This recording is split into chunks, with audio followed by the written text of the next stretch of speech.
A paz do Senhor, amados, queridos professores da Escola Bíblica Dominical, demais pessoas que estão nos assistindo. É um prazer estar aqui mais uma vez, nessa oportunidade, ao lado aqui da pastora, professora Nilda, companheira de profissão. Tivemos a oportunidade já de trabalharmos juntos na mesma escola. E hoje estamos aqui para falar um pouquinho sobre essa lição abençoada que foi escrita pelo meu amigo Sérgio, mais conhecido por Serginho, como nós o chamamos, sobre a história da igreja. Mais precisamente, hoje nós vamos falar sobre William Joseph Seymour. Essas lições trazem uns nomes estrangeiros e às vezes a gente fica um pouco na dúvida aí na hora de pronunciar. Este grande homem de Deus que traz consigo a perífrase de o herói do pentecostalismo mundial, uma palavra grande, difícil de ser pronunciado, uma palavra polissílaba. Esse grande homem de Deus, esse herói, e a palavra herói, no contexto aqui da lição, assim como outras palavras da língua portuguesa, que tem várias acepções, nessa lição tem o sentido de uma pessoa de realizações impactantes, realizações notáveis, memoráveis, insígnes, e hoje nós vamos tentar trazer aqui subsídios sobre a lição de número 9, o avivamento da Rua Azusa, por intermédio de uma decisão de Seymour que marcou o cristianismo nos últimos 100 anos. E acredito que os frutos serão colhidos durante os séculos vindouros.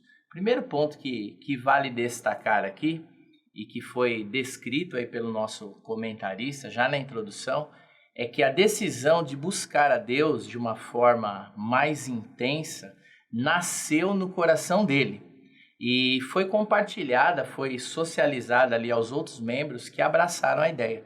Então, já na introdução, o nosso amado Serginho, ele colocou lá, convocou os crentes de sua época a buscarem uma comunhão mais profunda com Deus. Seus ensinos sobre a santificação, o batismo no Espírito Santo e o falar em línguas incentivaram muitos a buscarem uma nova experiência espiritual. Então, há 2 versículos na Bíblia, e a Nilda já vai falar com vocês, 2 versículos na Bíblia, entre outros, que apontam para esta decisão que foi tomada por Seymour e pelos que estavam ali imbuídos juntamente com ele neste lindo propósito de buscar a Deus com intensidade. Um deles está escrito assim: chegai-vos a Deus e ele se chegará a vós. Ou seja, quanto mais nós nos aproximarmos de Deus, mais ele vai se aproximar de nós. E um outro, clama a mim e responder-te-ei. Então, todas as vezes que um homem, uma mulher, um povo se aplicaram em oração, eles foram atendidos. Nós podemos ver vários exemplos na Bíblia, Esther, Jonas, Daniel, que a Bíblia coloca ali que Daniel, assim que ele orou, a resposta veio de imediato. E por que não falar do dia de Pentecoste, que é ainda mais pertinente aqui ao contexto da nossa aula. O que isso nos mostra é que o nosso Deus é o mesmo, ele não muda. Deus ainda continua derramando do seu poder na vida dos que o buscam. Na pregação de Pedro ele diz, então se a gente for ler lá no livro de Atos, capítulo 2, versículo 39, está escrito lá assim: porque a promessa vos diz respeito a vós, a vossos filhos e a todos os que estão longe, a tantos quantos Deus nosso Senhor chamar. Longe aqui eu posso pensar que está se referindo aí em distância territorial e também temporal. Isso é um pensamento meu. Então, de Jerusalém para o mundo e também através dos séculos. Não é isso, Nilda? Isso mesmo, está falando de épocas, né? Eu quero também saudar os irmãos com a paz do Senhor. É um privilégio estar aqui, como o Daniel já disse, né? Um companheiro de profissão, inclusive. E já estou impactada aqui com essa introdução tremenda, né? Porque realmente é uma lição maravilhosa que vai estar nos desafiando a voltarmos realmente a buscar esse Deus com intensidade, né, a orarmos mais, a ter uma vida mais profunda com Deus. E, inclusive, sobre esse último exemplo que ele deu, né, que é o mais pertinente à nossa lição, nós vemos bastante semelhanças, né, como o irmão está colocando aqui, o irmão Sérgio, né, sobre o que me chamou a atenção aqui, sobre como as pessoas da época reagiram, assim como lá em Atos, né, houve uma agitação, né, ao ver o que estava acontecendo, e aqui também não foi diferente. Na época, os jornalistas, a mídia estava ali de olho em tudo aquilo que estava acontecendo e estava achando uma coisa absurda, né? O que Deus estava fazendo, foi se espalhando as notícias daquilo que estava acontecendo ali com pessoas simples, né? Pessoas que realmente na época não tinham valor algum, mas que estavam ali sendo cheios do Espírito de Deus porque fizeram essa busca, porque foram buscar ao Senhor. E como o irmão já disse, quando nós buscamos ao Senhor, o Senhor realmente nos enche do seu poder. E eu quero só fazer destaque aqui a um jornalista que na época viu o acontecimento, escreveu uma matéria e chamou a matéria foi Babel de Línguas Estranhas, né? Então, impactados com tudo aquilo que estava se referindo, e ele coloca que conta as características do local, né? Um barracão caindo aos pedaços na rua Azusa, e coloca em destaque também que eram negros, né? Uma pequena quantidade de brancos compondo aquela congregação, e como trazendo isso como se fosse algo absurdo, né? Algo absurdo que estava ali acontecendo, mas quem estava ali participando sabia que a história estava se repetindo, o Espírito Santo estava sendo derramado, assim como houve aquele derramamento do Espírito Santo ali em Atos capítulo 2. Talvez muitos, né, Nildo, olharem como pode Deus se manifestar num lugar desse, um lugar simples, pessoas simples, né? Mas o nosso Deus, ele tem as formas de agir, né? E aí, já pegando um gancho aí no que você falou, a questão aí a quantidade de negros que estavam ali presentes, e aí é um outro ponto muito importante que nós aprendemos aqui com a biografia deste grande homem de Deus, e que devemos aplicar em nossa vida, porque a escola dominical é um curso, né? São aulas práticas, que nós conseguimos extrair lições para a nossa vida, para a nossa conduta. E um dos pontos importantes aí é sobre um problema que não é exclusivo do Brasil, né? E nem é algo apenas contemporâneo nosso, sobre a questão do preconceito racial e a prática, né, do racismo, que inclusive é punida criminalmente no Brasil, um crime inafiançável e imprescritível, né, de acordo com a Constituição. Infelizmente, né, foi necessário criar leis para punir tais práticas ao longo da história. Então, nós vemos na biografia do Seymour que ele foi vítima dessa prática, né? Teve que assistir aulas no corredor, como foi descrito pelo nosso comentarista.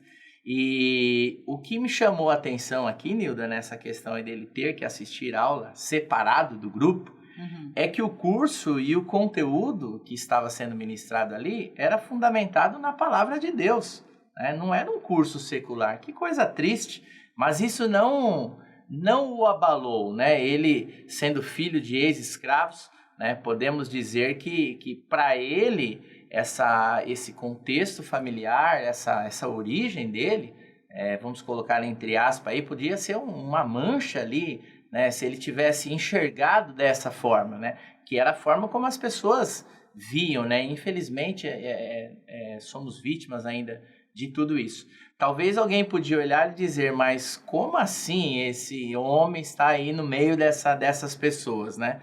Então, o professor que for ministrar essa aula aí na sua congregação, ele pode pegar um gancho, né, abrir um link aí para falar um pouco sobre a questão do amor de Deus, né, o qual não exclui ninguém, né? Jesus também, ele foi questionado porque ele atendia pessoas e conversava com pessoas tidas como marginalizadas na época dele. Mas o nosso Deus, ele não olha para isso, porque ele não faz acepção de pessoas. E estudando essa lição, eu comecei a enxergar a igreja, né, olhar assim para a igreja, para a nossa convivência ali entre irmãos. A igreja talvez seja o único lugar, Nilda, que mais heterogêneo que existe. Porque ali existem brancos, negros, amarelos, pobres, ricos, eruditos, pessoas que não têm uma formação secular muito elevada, né? Mas todos estão ali unidos no amor de Deus. Então, às vezes a gente vê, por exemplo, às vezes o pastor ou o líder de algum departamento, às vezes ele tem menos formação do que seus liderados, mas a sua autoridade é reconhecida, porque é Deus que dá autoridade, né? Então, Deus tinha um plano na vida deste homem, né? E esse é o nosso Deus, que chama pessoas improváveis. Ele usa quem nós talvez não usaríamos, né? Quando nós olhamos para a Bíblia, as pessoas que Deus separou para atender a um propósito, para uma chamada específica, às vezes nós olhamos e falamos, eu não chamaria, se fosse eu não chamaria. A gente vê isso na escolha do rei de Israel, né? Samuel, quando olhou ali, ele foi olhando e falou, é esse aqui, não, é esse aqui. Mas ele mal sabia que quem Deus iria escolher seria Davi, né? Então, Gideão mesmo, quando foi chamado, mas eu, Senhor, tão pequeno, tanta gente aí mais importante do que eu, mas o nosso Deus é assim que ele trabalha. Então, essa aula, ela é importante trazer, claro que o contexto histórico, aprender a biografia desses grandes homens de Deus, o que isso impactou na história, isso é muito relevante, mas é importante nós trazermos aplicações práticas para a nossa vida. O nosso Deus é aquele que faz de uma órfã, né, uma rainha. E o detalhe aí na vida dessa rainha, né, no caso Esther, que ela foi rainha de uma nação que ainda não era dela, né? Então, é assim que o nosso Deus trabalha. Então, essas lições que o professor pode passar aos seus alunos, essas aplicações práticas, não é, Nilda? É isso, de não se intimidar diante das suas características, da sua origem, né? Eu, particularmente, eu gosto muito desse assunto, porque eu, sendo preta também, fiquei assim, puxa vida, bem essa lição para mim, que maravilha, achei assim fantástico, né? Porque olhando para esse herói aqui e ver como foi impactante, o que Deus fez na vida dele, a despeito dele ser negro, baixinho, robusto, e para completar ainda cego de um olho, mas nada disso foi impedimento para que ele se intimidasse e se colocasse à disposição de fazer aquilo que Deus tinha para realizar, né? Aí tem até todos os estudos aqui que eu fiz, né, estão apoiados na própria revista, né? E algumas coisas que eu vou estar falando, eu pesquisei nos livros, né, na História do Avivamento Azusa, no Século do Espírito Santo e no Pentecostalismo Brasileiro, que é de Ezequias Soares, né? Então, num desses comentários que eu li, tem um escritor, Arthur Osterberg, que fala que o Simon era alguém de fala suave, simples, não era um orador, ou seja, ele nem tinha toda aquela... E ainda por cima, pouca instrução, né? Nem tinha toda aquela oratória, né, para fazer um sermão, mas ainda assim, o primeiro sermão que ele pregou, após ter aquelas aulas, né, que já foi até mencionado, e mais para frente a gente vai falar mais um pouquinho, ele foi pregar justamente em Atos 2 e 4, deixando bem claro já o propósito que Deus tinha, né, de batizar as pessoas para que elas tivessem ousadia para continuar a obra, para manifestar o poder de Deus entre aqueles que ainda não conheciam a Jesus Cristo, né? Então, como é importante nós nos colocarmos à disposição do que Deus tem para fazer, sem estar preocupado com o que o outro está pensando a respeito de mim. Ah, você é preta, ah, você é com pouca instrução, ah, você não sabe. Na igreja não funciona assim, e como o irmão Daniel já falou, nós não estamos ali somente com essa diversidade toda, como também nos sentamos para ouvir muitas vezes alguém que tem menos instrução do que a gente, mas está revestido do poder e da autoridade de Deus. Coisa linda, né?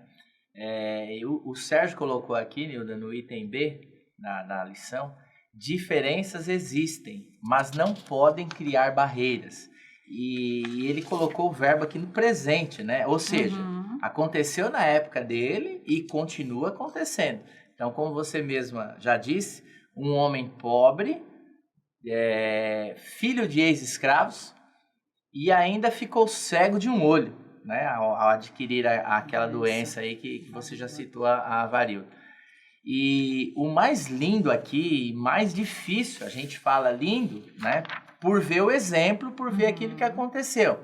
Mas a gente se imagina um pouco na pele deste homem. A questão da dificuldade de quem passou pela experiência, né? E aquilo que ele passou não abalou a sua fé, nem o compromisso dele em servir a Deus. Você estar em um lugar onde você é aceito, você tem ali prestígio, você é admirado, de uma certa forma é confortável. Mas já imaginou a situação dele? Aquele local onde ele estava, aquele curso que ele fez todos os dias, você chegar num local e você ter que ficar separado do grupo, como se você fosse uma pessoa com uma doença contagiosa, uma pessoa sem prestígio nenhum, sem importância nenhuma. Você às vezes aguentar isso por um dia, né? Ok, né? Talvez uma semana, mas dependendo do tempo aquilo começa a incomodar. Mas ele estava com um propósito mesmo de buscar a Deus. Ele tinha essa convicção, e isso é muito bonito, né? E o Sérgio colocou aqui na lição vários versículos na sua dissertação. Um deles está registrado no livro de Gálatas 3, 28. Não há judeu nem grego, não há escravo nem livre, não há homem nem mulher, porque todos vós sois um em Cristo Jesus. Então aqui, judeu nem grego, eu posso pensar que fala dois tipos de pessoas, né? O povo judeu que estava lá, né? Que talvez se achavam exclusivos, né? E até certo ponto, Deus tinha um propósito, sim, com o povo judeu, e ainda tem, né? E podemos colocar aqui os gregos, né, simbolizando aqueles que estavam longe, como foi dito, né? Aqueles que não faziam parte da promessa, mas que Deus também alcançou. Escravo ou livre, a gente pode pensar que eu posso pensar que está se referindo aí a uma condição social. Então Deus quer salvar o rico, quer salvar o pobre, quer salvar o pobre, também quer salvar o rico, né?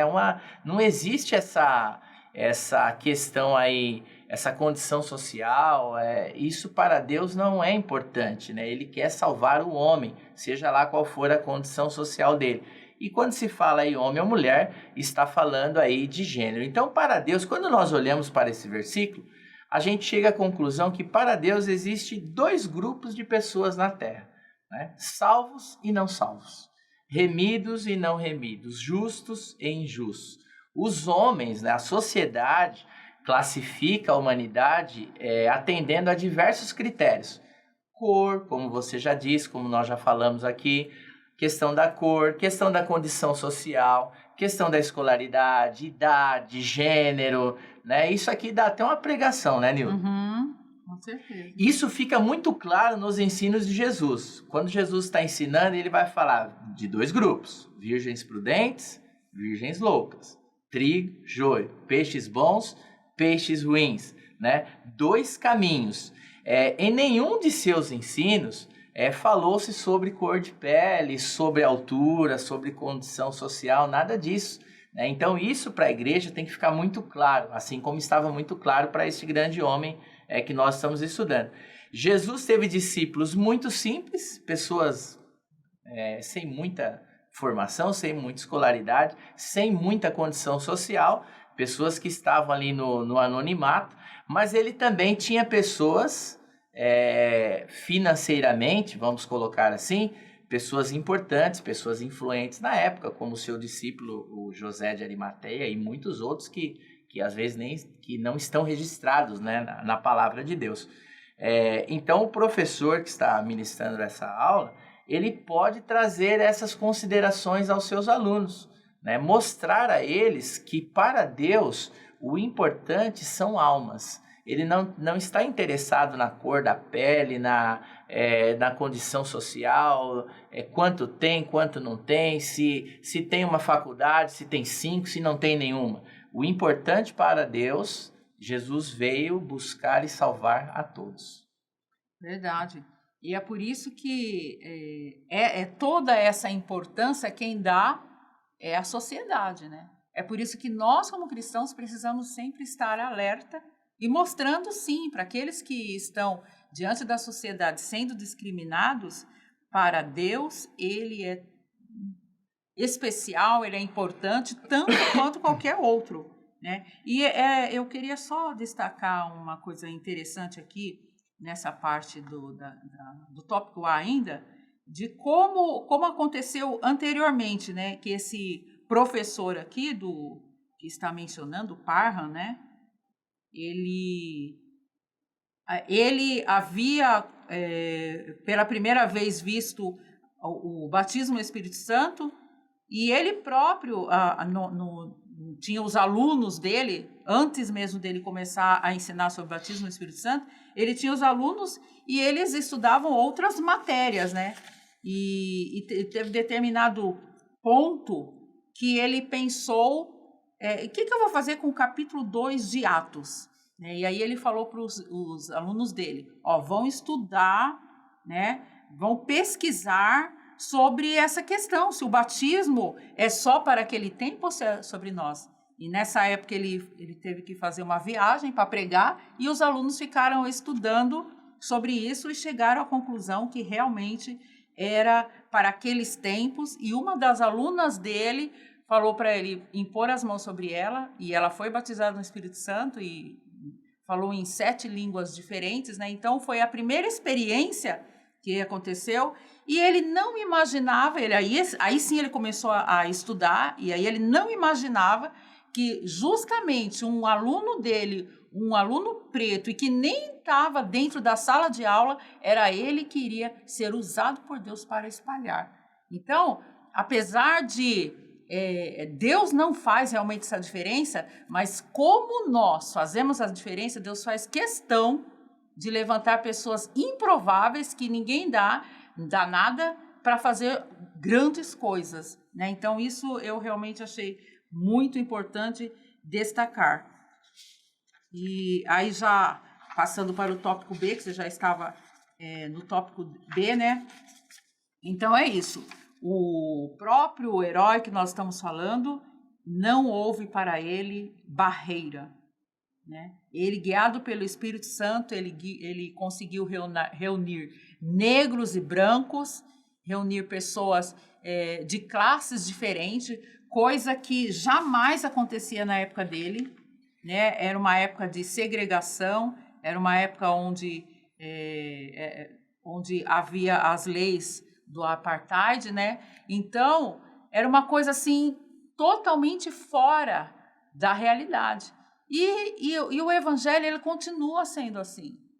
O evangelho continua sendo uma coisa que não está sujeita ao que o homem pensa, ou o que o homem quer, ou como que ele olha para nós, porque durante toda a história do pentecostalismo nós fomos olhados de maneira, né, diferente, né, como somos os loucos muitas vezes, somos os que não entendemos as coisas, somos os sem instruções, justamente porque ele vai crescendo mais naquelas pessoas que estão ali marginalizadas muitas vezes, são os mais simples, mas são esses que Deus faz questão de levantar, de usar, né? Porque Deus realmente ele não olha como nós olhamos.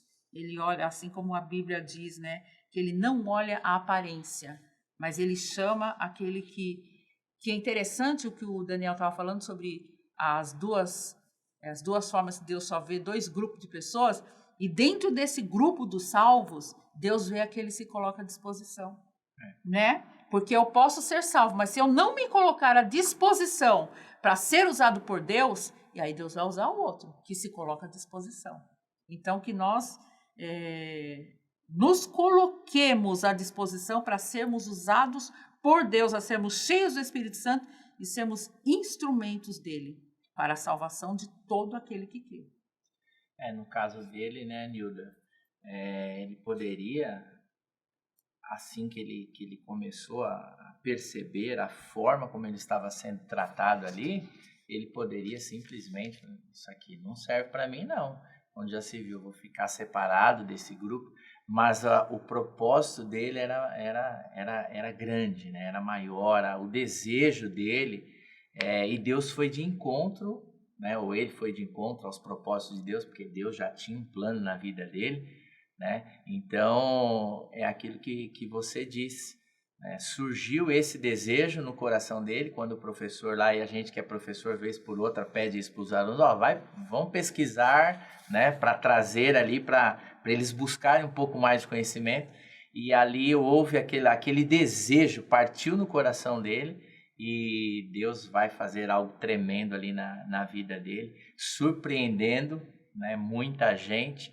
e como você apontou aí, Deus chama as coisas que não são para confundir aquelas que são, né? Essa é a forma como Deus trabalha.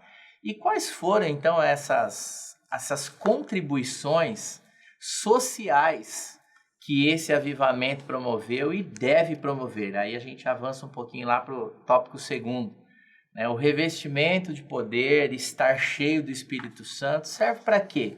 Né? Será que é só para sentir a alegria do céu? E isso é muito maravilhoso, quando nós nos enchemos de Deus, quando nós somos revestidos, nós sentimos aquela alegria que às vezes dá vontade de saltar, de voar, falar em outras línguas, uma experiência maravilhosa. Mas será que é só para isso, ou nós temos uma contribuição? Deus usa isso, né, para trazer algo, para modificar algumas práticas, inclusive relacionamentos. Esse avivamento, ele pode e deve produzir frutos. Nós temos que fazer a diferença nesse mundo em que vivemos, né? E a gente sabe que o pecado está aí, né? Essa corrupção moral, essa quebra de valores sociais, né? Então nós precisamos estar envolvidos em todos os segmentos da sociedade para sim fazermos a diferença, né?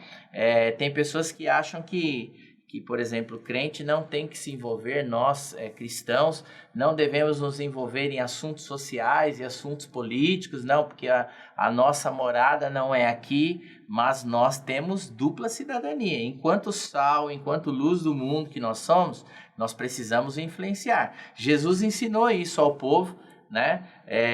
Jesus ensinou, Jesus ministrava ali, ele trazia ensinamentos, ele pregava, mas quando não tinha comida, né, ele não despediu a multidão vazia. Então tinha essa questão espiritual, mas também tinha esse propósito em auxiliar aqueles com mais carências. Jesus não despedia a multidão de forma vazia. Então, ao contrário do que alguns pregam, o Nildo diz, a igreja é o local mais inclusivo que existe, e deve ser assim, né? Estamos falando aí de uma igreja alicerçada naquilo que a Bíblia ensina, uma igreja avivada de verdade, né? Nela não pode haver espaço para preconceito racial ou qualquer que seja, mas aí a gente abre um parênteses, né? Ser inclusiva aqui, né? E isso é importante, não significa concordar com condutas e práticas contrárias à palavra de Deus, né? É o que às vezes muitas pessoas tem essa dificuldade. Mas como assim? A igreja não está aceitando tal prática, não está aceitando tal conduta. A pessoa vem para Cristo, a igreja está de portas abertas para receber. Então, nesse aspecto, ela é inclusiva, né? Independentemente de cor de pele, de condição financeira, está de portas abertas. Só que o evangelho, a vida com Cristo, aí sim, aí ela é exclusiva, porque Deus quer de nós exclusividade. E quando nós olhamos para a palavra de Deus, todas as vezes que o povo se misturava, né, ali tinha problema, porque Deus, ele quer exclusividade, ele quer uma vida de santidade, ele quer que nós sejamos separados no sentido de viver uma vida de santidade para ele, né? Então, vem como está, não é assim? Inclusiva. Venha como você está, inclusive. Mas precisa mudar a conduta, precisa viver em santidade, exclusividade. Exatamente. Daí a importância de a gente olharmos para esse exemplo, essa história, né?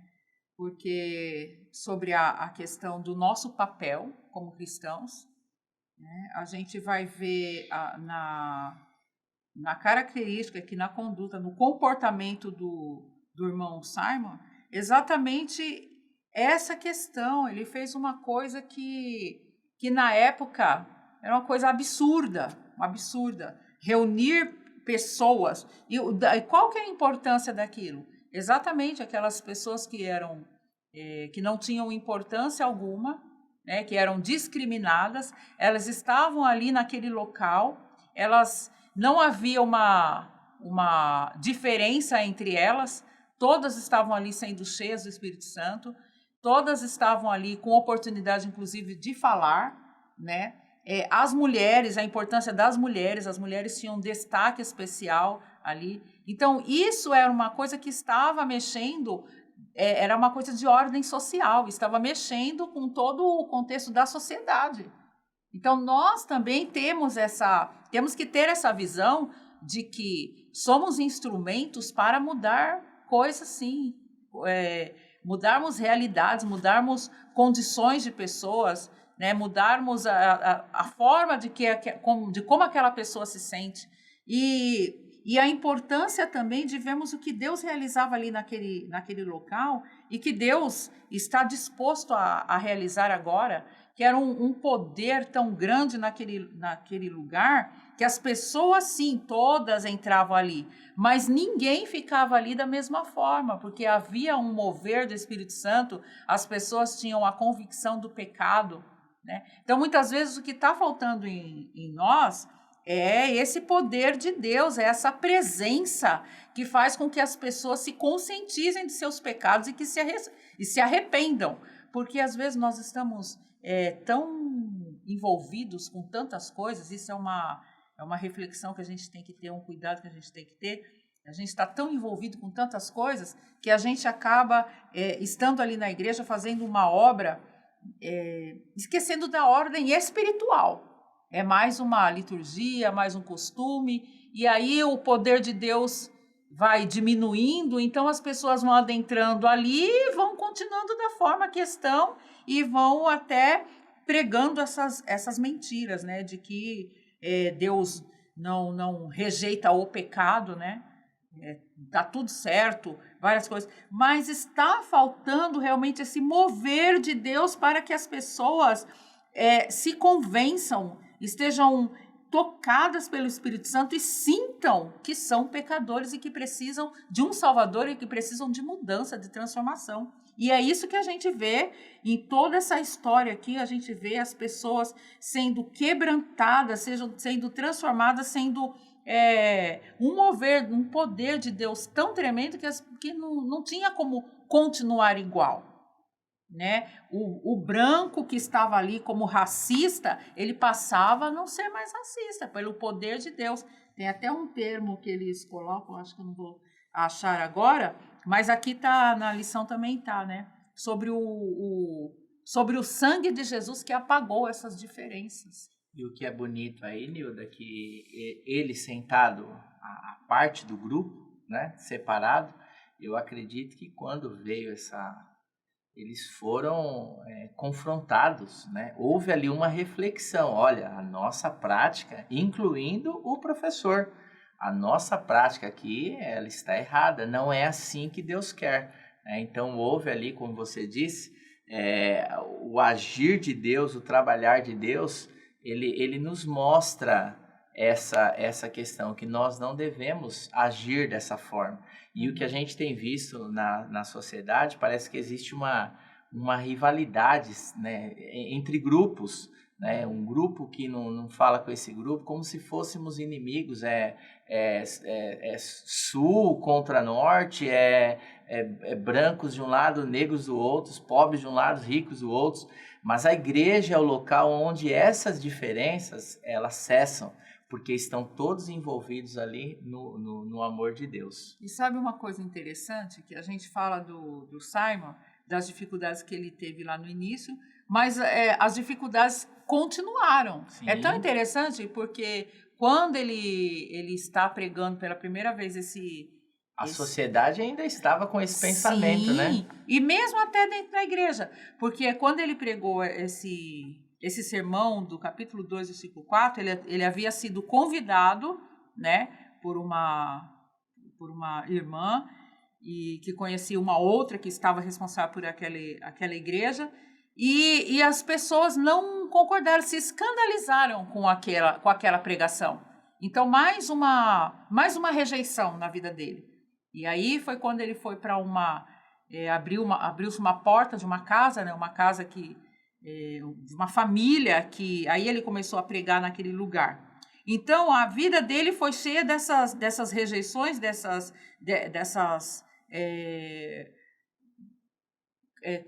forma que as pessoas... Essa aceitação, né?